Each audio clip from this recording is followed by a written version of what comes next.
We decided with the panelists that there won't be any presentations because they are online and they will be projected, the names and the organizations will be projected. So we will start with the hard question because the subject of the panel discussion is climate change challenge.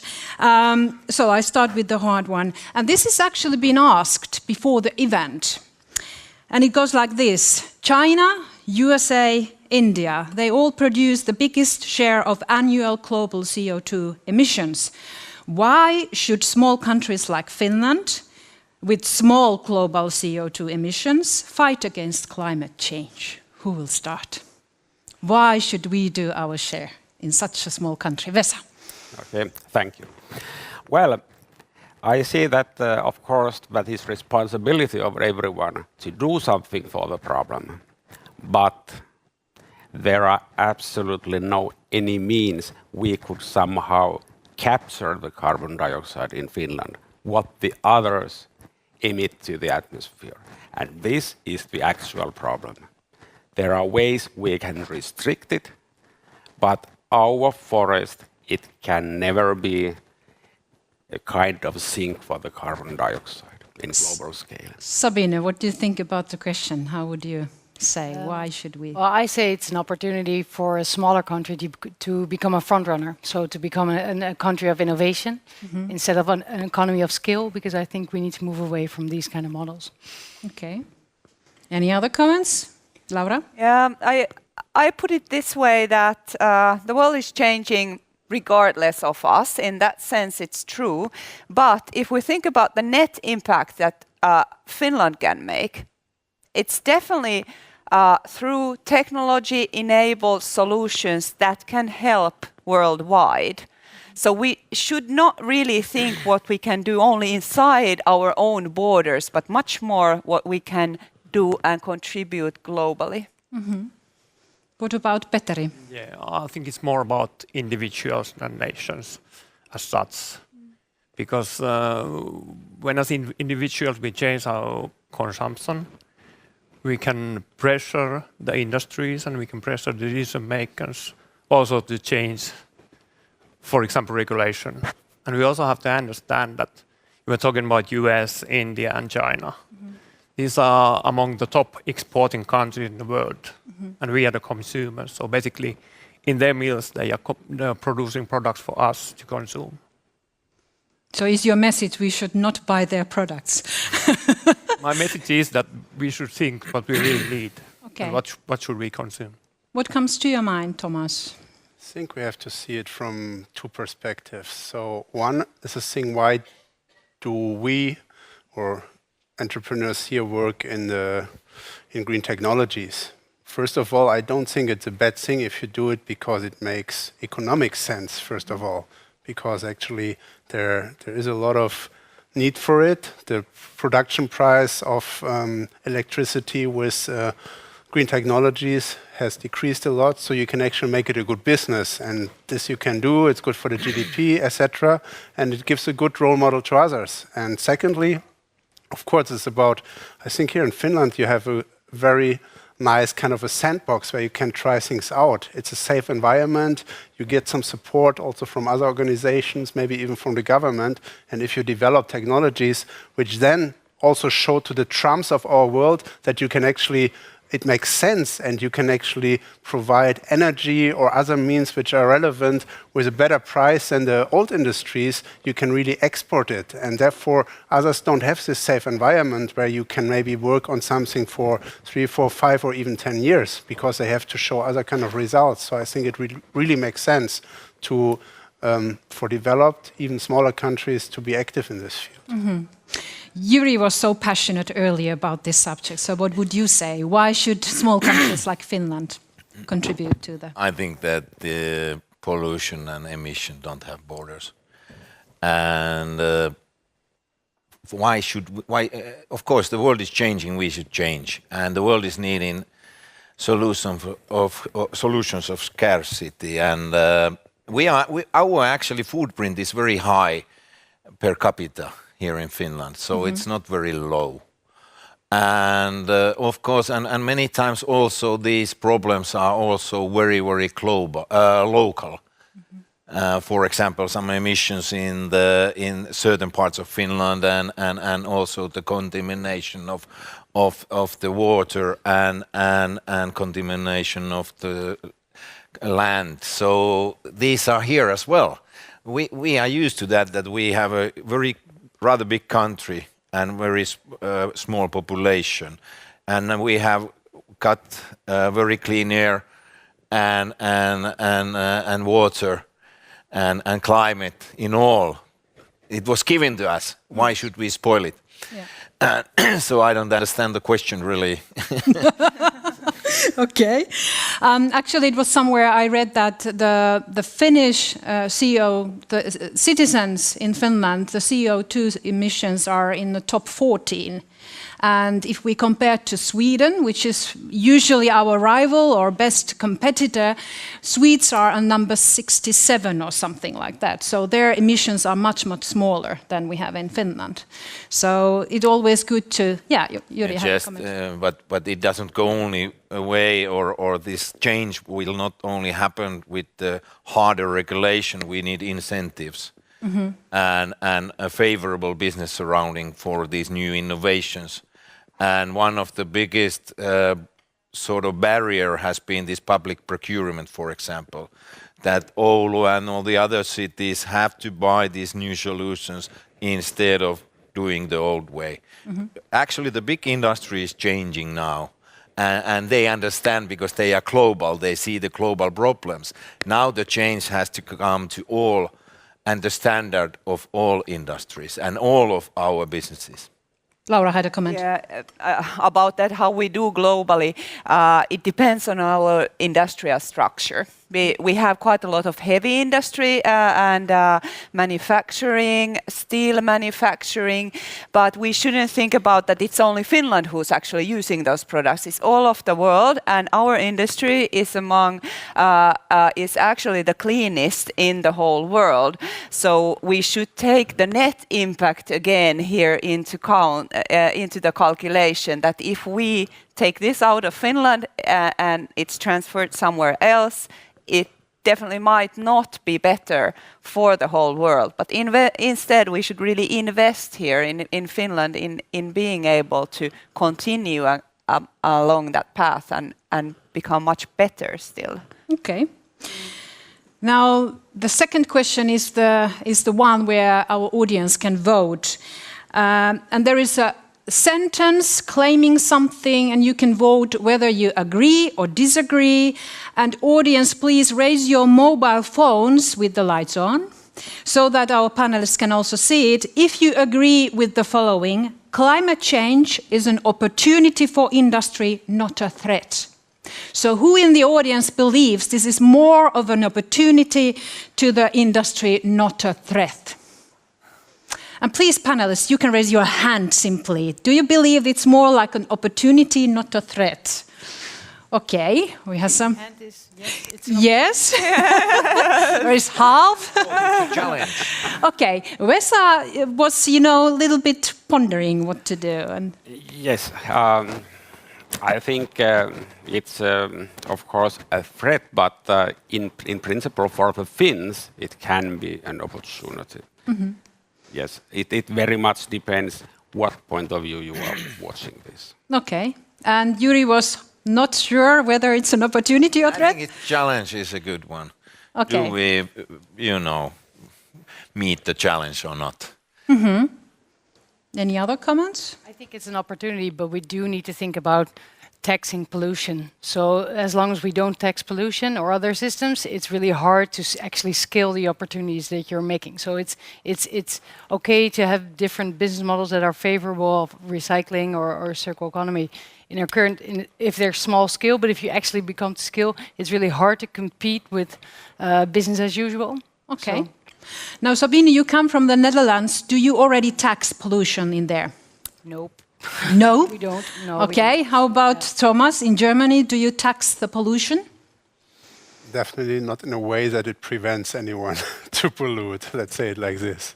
Okay. But I'm also not a policy maker or anything. So if you want statistics about that, I cannot say. But at the end, it's still like actually more than 10 years ago, I was still in the financial industry, in the standard financial industry, and we launched actually an investment fund. It was called CO2 Opportunities Fund, which wanted to benefit from the price of the emission certificates, etc. And this system clearly did not work how it was done because the prices just decreased. And I think the only country or one of the few countries who did it well, because they had an extra charge to the emissions still was, I think, even the UK.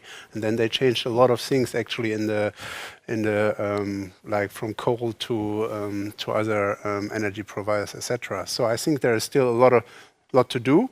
Of course, I also think it's a threat. Like I would be very happy if I would not have to worry about climate change because like my children, like everything we will be doing here will not affect actually the environment in the next 10 years. It will be much, much later. And that's what we have to think about. I would like to worry about other things and say everything is clean, etc., etc. So definitely a threat. But from a business perspective, it is there. So it's a business opportunity, definitely.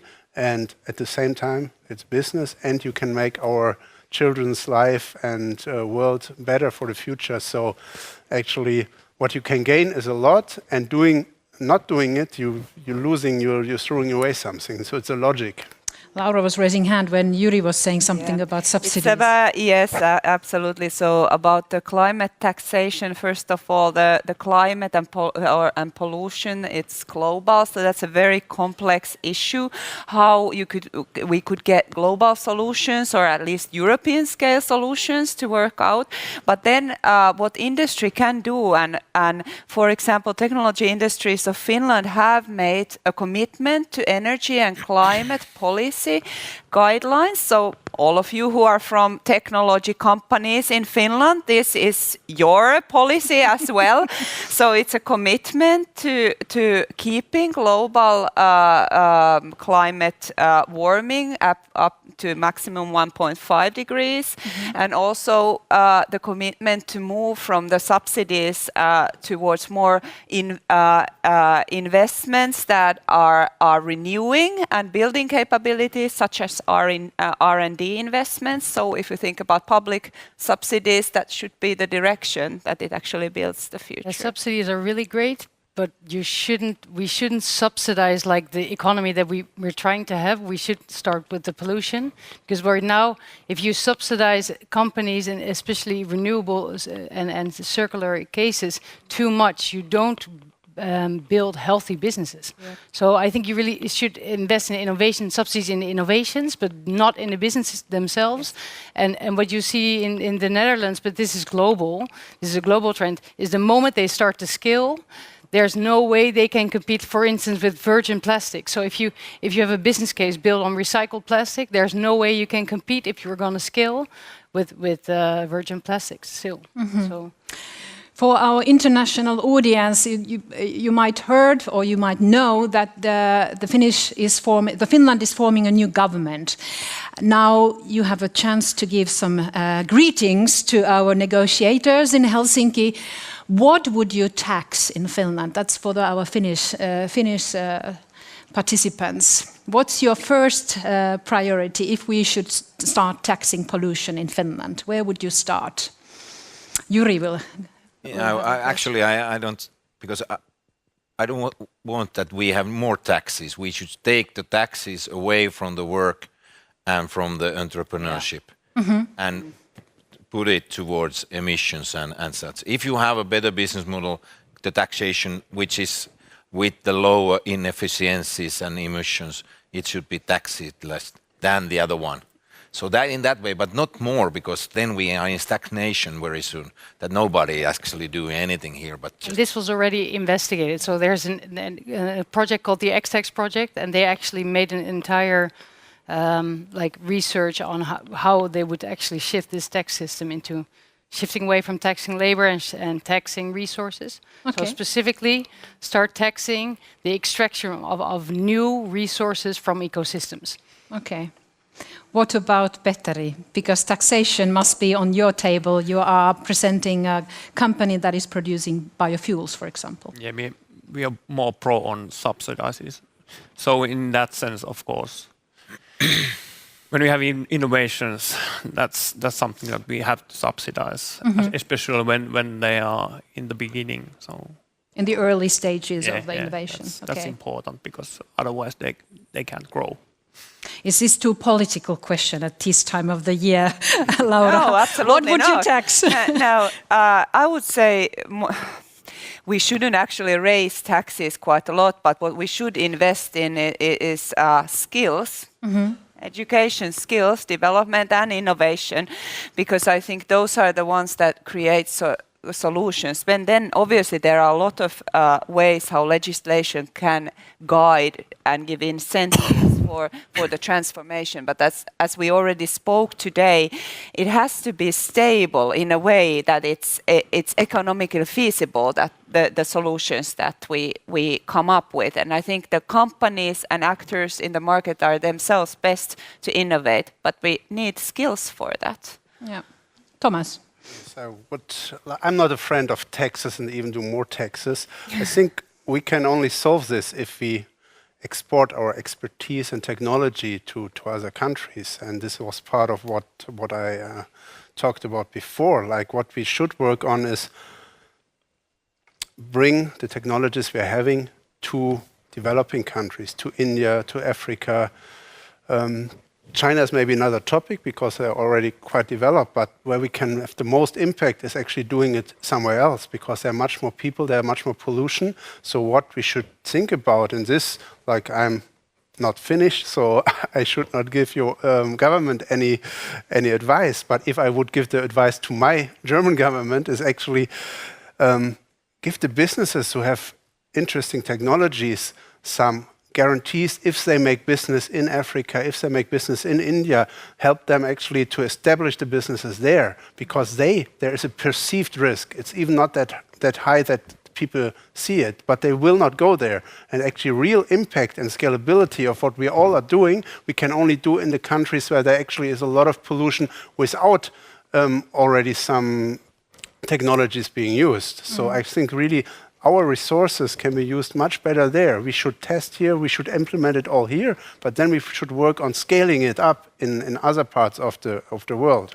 Was Vesa like to comment that or something else? Well, yes, about this original theme. So we have to be very, very careful with the taxation of emissions and carbon dioxide emissions in Finland, because if we really are shooting at our leg, then we really cut the emissions because we cause a stagnation. And we have to keep in mind that, for example, in Finland, the production of renewable energy exceeds per capita the total electricity generation, for example, in Germany. So we have really energy-intensive industry and we need a lot of power.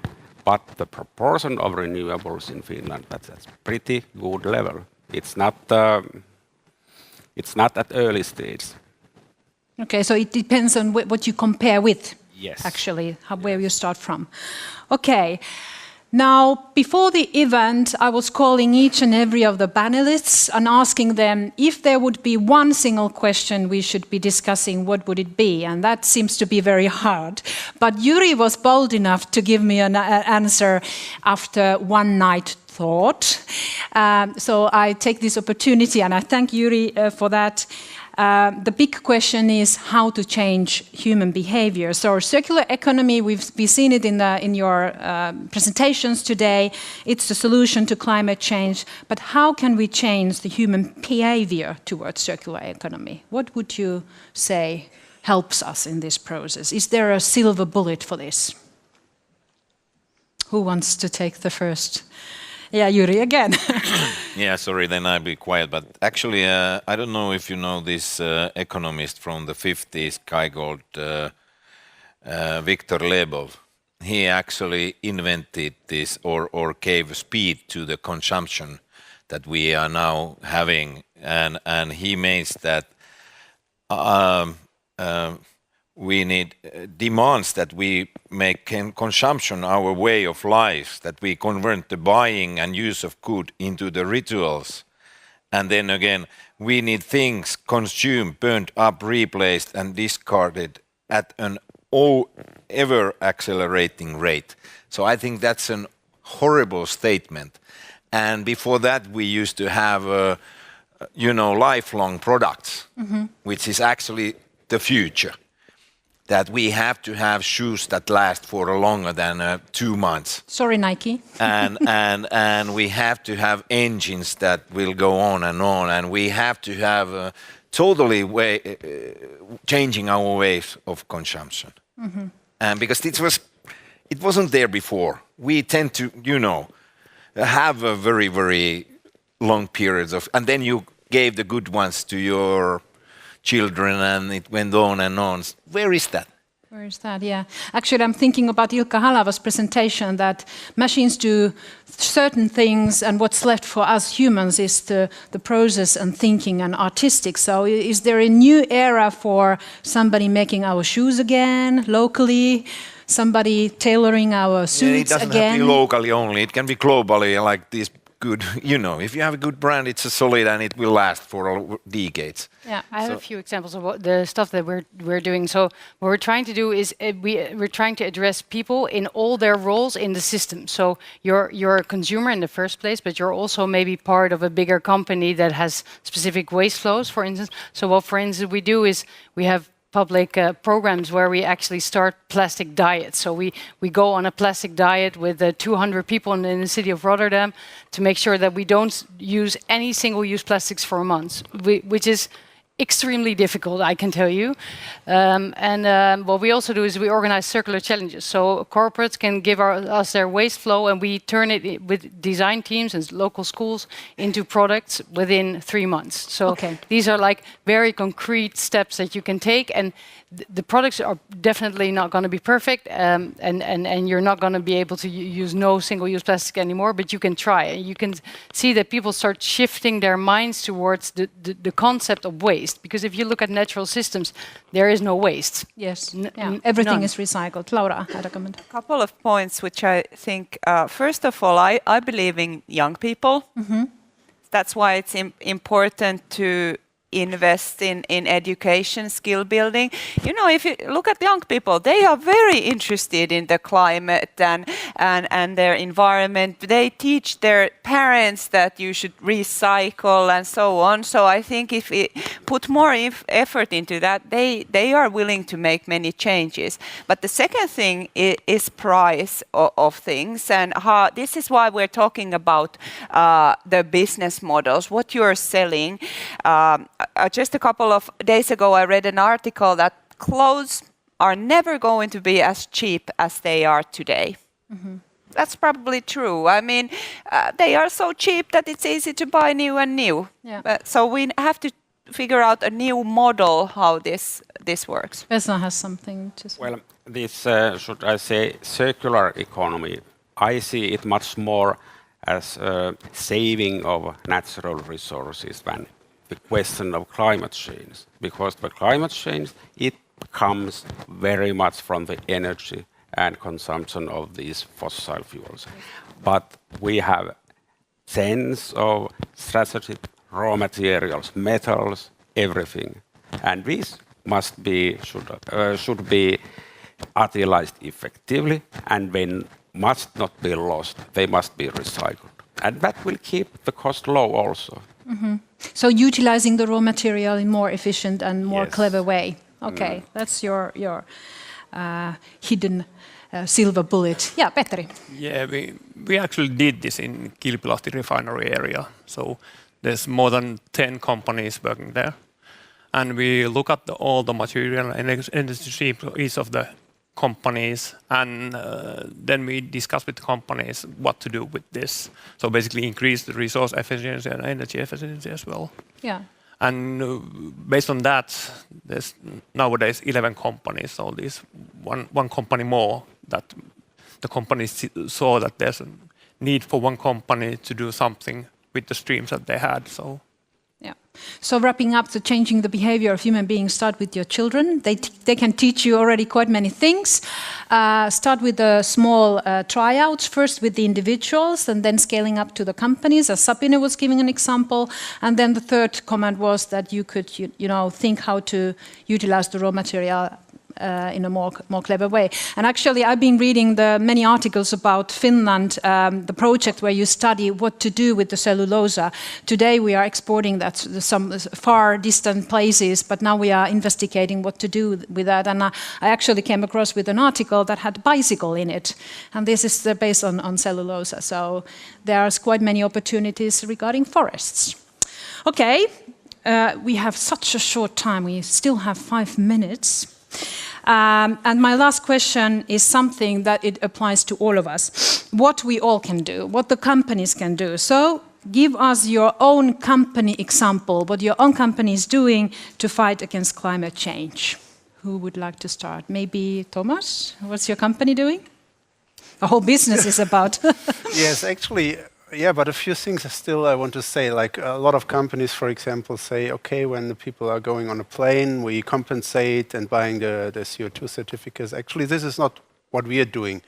But because maybe also of the nature of what we're doing, because we are really convinced that if we grow more companies who are actually active in renewable resources and also other fields, we can actually achieve more than just compensating with a little bit of money. So I think every euro actually invested in a business model which is scalable is better invested than just for my own conscience giving a bit of money so the CO2 emissions of my flight are actually covered for. So what we are doing is every day identifying these potentially scalable businesses and find the right ingredients to grow them and then make them sustainable, because like we are in the area of impact investing, but I truly believe real impact can only be in a profitable business model, which is then also sustainable. So this is actually really the core of our business. And of course we do all the other things like having the energy in our office is from green resources, etc. But this is not, for me, not what makes really the difference. The difference is to empower more people doing it, empower businesses who contribute to sustainable lives.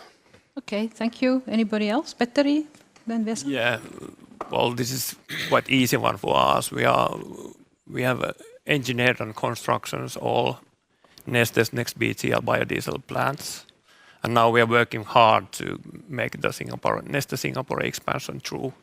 In addition to that, we also help other companies to make their biofuel, biochemical, or circular economy investments true.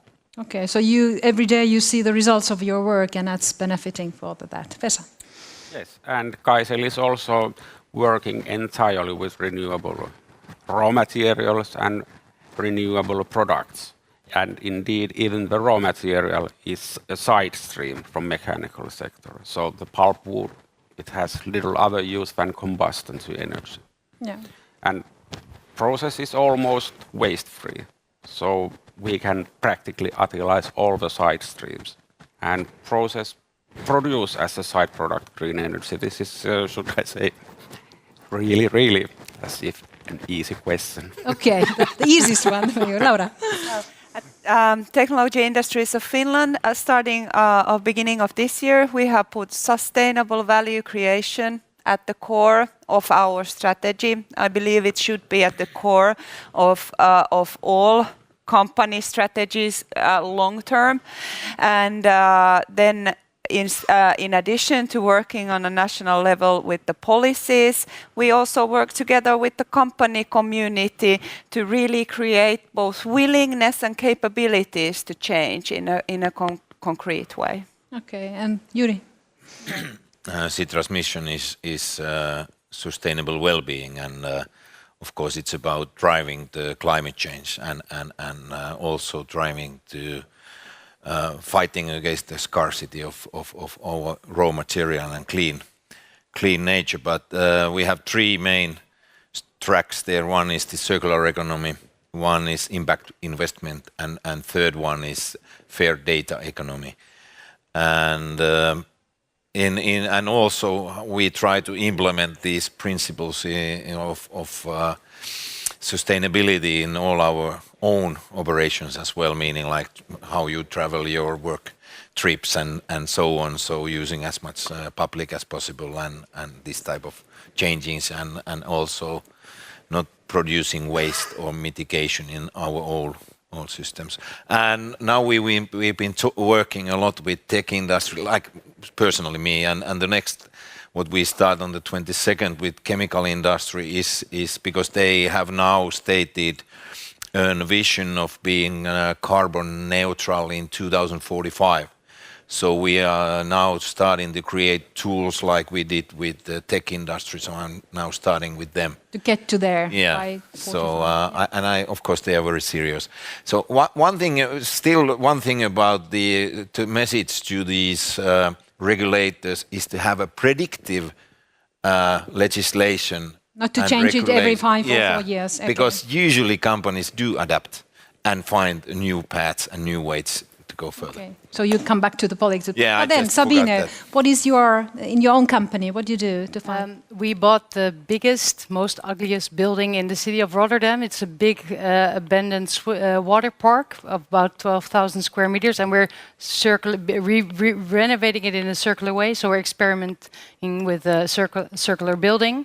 And we host about 30 enterprises, and we also start enterprises that have a completely circular business model. So it's right in the city center. So the first thing when we wanted to start, the city of Rotterdam asked us, "It's a great idea, but why don't start in the port of Rotterdam?" And we said, "No, it has to be in the city center." So we found an impact investor, we bought the building, and now we're transforming it all with investments, so no subsidies, hardly any. And, okay. We're showing it can be done. That's really important. So we just started. Yeah, that's an interesting story, because when I moved to Oulu, there were many people saying that this is a city of ugly buildings. So maybe you can help us to think how to redesign the buildings. But thank you very much, our panelists. It's been a very nice discussion and pleasure to have a discussion with you.